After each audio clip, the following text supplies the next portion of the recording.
अवधूत चिंतन श्री गुरुदेव दत्त.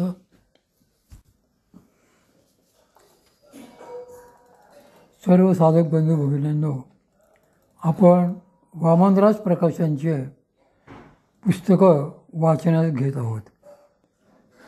सध्या आपण परमपूज्य सौ शकुंतलाताई आपटे लिखित फागुन के दिन 4 रे हे पुस्तक वाचत आहोत. यात वासना समूळ जाव्यात असं म्हणतात.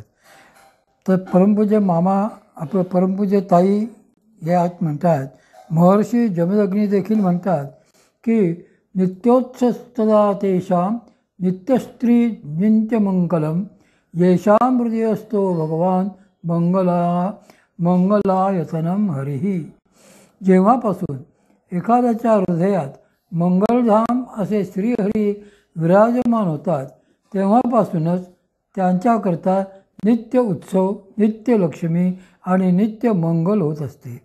जर सगळ्या वासना सुटल्या नाहीत तर श्री भगवंतही कळणार नाहीत, श्री भगवंतांचे प्रेमही कळणार नाही. होळीनंतरच्या त्या रंगोत्सवाचा आपल्याला आस्वादही घेता येणार नाही. म्हणून अगोदर अशी होळी आतूनच व्हायला पाहिजे.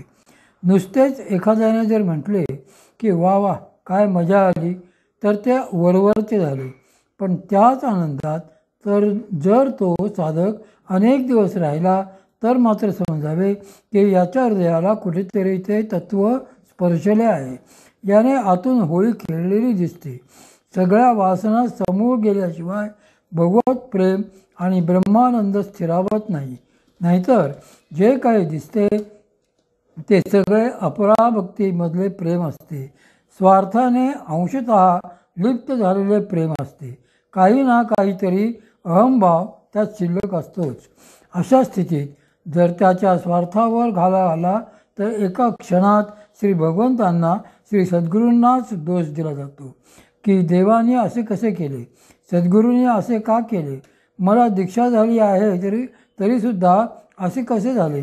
अरे ते तर आपलेच कर्म असते. आपली कर्मे आपणच भोगायची असतात ना. सद्गुरूंवर, श्री भगवंतांवर पूर्णत्वाने सगळे सोपवले पाहिजे. पूर्ण शरणागती पत्करली पाहिजे. मग भले कितीही वाईट प्रसंग आले तरी चालतील, कितीही चांगले प्रसंग आले तरी चालतील. आणि हे जर जमले तरच त्या प्रेमाचा रंगोत्सव खेळता येईल. होरी खेळ मनारे. रंगोत्सवाचे 3 विभाग.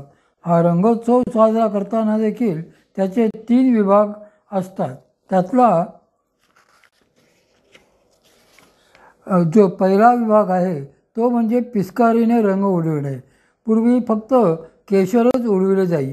केशराच्या पाण्यातील फक्त रंगपंचमी खेळत. दुसरा भाग म्हणजे त्यामध्ये वाद्ये वाजवायची, पण केवळ उत्कृष्ट वाद्येच वाजवायची. ढोलकी वाजवत नाचायचे नाही. वेडे वाकडे वाद्यवादनही शास्त्रीय असले पाहिजे. ते श्री भगवंतांना प्रिय असले पाहिजे. मी करते, मला आवडले म्हणून मी नाचले, श्री भगवंतांनीच समजून घ्यावे असा प्रकार करायचा नसतो. कारण आपण आपल्या अकलेने जे करू ते श्री भगवंतांना प्रिय असेलच असे नाही. आपल्या कर्मानुसार एरवी आपण कृती करतो, पण त्यांना जे प्रिय आहे ते जर करायचे असेल तर मात्र त्यांच्या इच्छेतच आनंद वाटला पाहिजे. रंगोत्सवातही उत्तमच वाद्ये वाजवली पाहिजेत, उत्तम गाणी म्हटली पाहिजेत.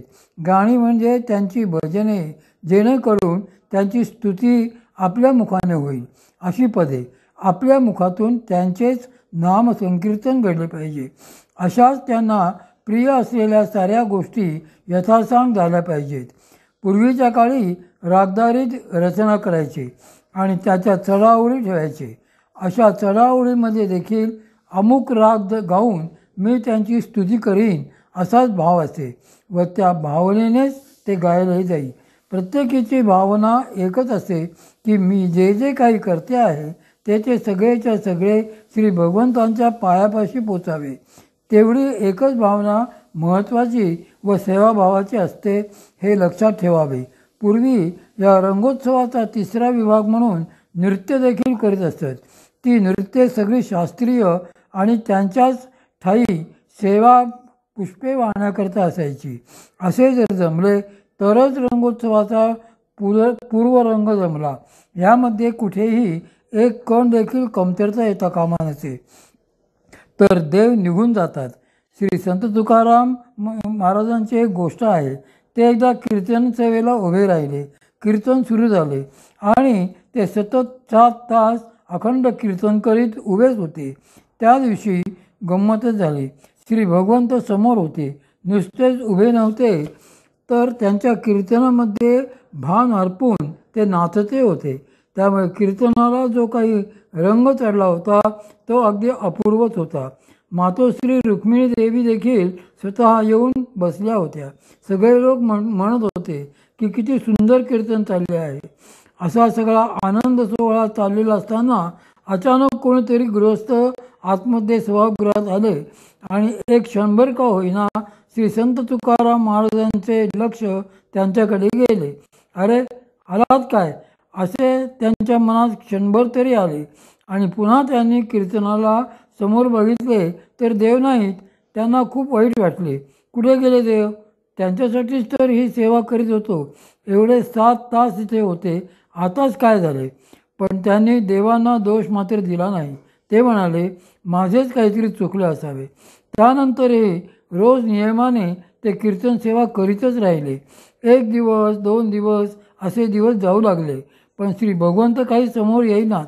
मग त्यांनी शेवटी एक दिवस कळकळून मातोश्री रुक्मिणी देवीचे पाय धरले आणि ते म्हणाले, आईसाहेब, देव काही दर्शन देत नाहीत, तुम्हीच सांगावे माझे काय चुकले ते.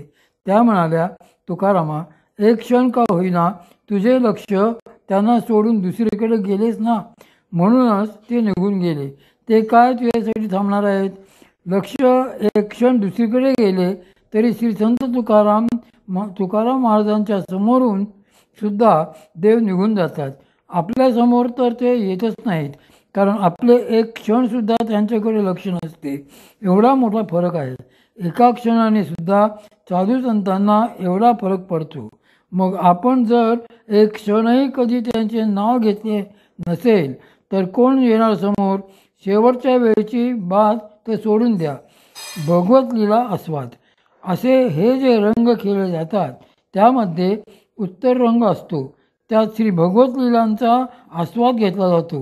वृंदावनामध्ये जेव्हा होळी खेळत असत किंवा हा रंगोत्सव करीत असत त्यावेळेला गोपगोपिकांचे सगळे नृत्यांचे प्रकार, भजनांचे प्रकार हे भगवत लीलेवरच आधारित असत. त्यात लोककलेच्या नावाने गावच्या 17 गोष्टी नसत. त्या लीलावर्णनामुळे श्री भगवंतांनाही ते संकीर्तन खूप आवडे. मग ते सुद्धा इतका आनंद सगळ्यांना देत की त्याला तोडच नाही. श्री भगवंतसुद्धा वाट बघत असतात. श्री भगवत लीलांचे आणि भक्तांच्या कथांचे गुणगान केलेले त्यांना अतिशय प्रिय असते. असे हे गुणगान हा एक भाग झाला. उत्तरंगातला दुसरा भाग म्हणजे ते प्रसन्न झाले, अतिशय खुश झाले आणि त्या संकीर्तनातील सगळ्या रसांमध्ये रंगून गेले की मग स्वतःच उठून रास रचतात. तोच या रंगोत्सवाचा सर्वोत्कृष्ट टप्पा होय.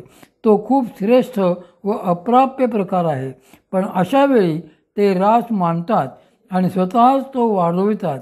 त्यांनी मांडलेला रास आणि ते नसताना इतरांनी मांडलेला रास यामध्ये खूप फरक असतो.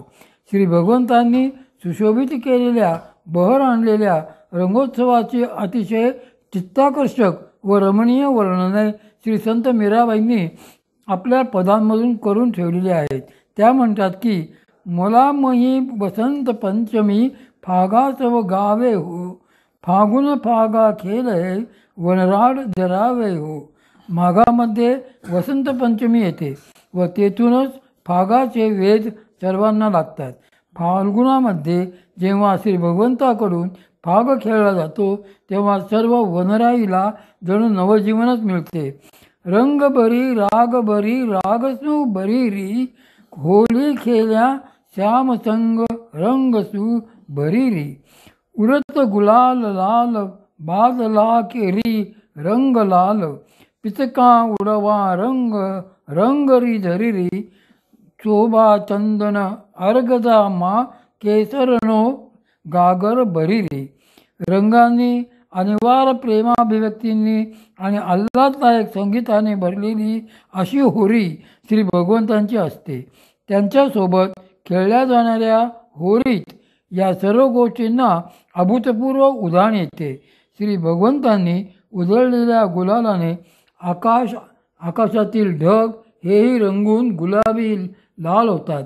पिचकाऱ्यांमधून भगव्या रंगाचा झरा फुटत असतो. अपार रंग झरत असतो. शोभा चंदन अर्गजा केशर आदी सुगंधाची लयलूट असते. जणू त्यांच्यापाशी यांच्या घागरीच्या घागरी भरलेल्या असाव्यात असे होते. पण ही सगळी रसबहार केवळ त्यांच्यामुळेच घडत असते. म्हणूनच श्री भगवंताचे अनुसंधान त्यांचे नामसंकीर्तन हे केवळ त्यांच्यासाठीच व्हायला हवे.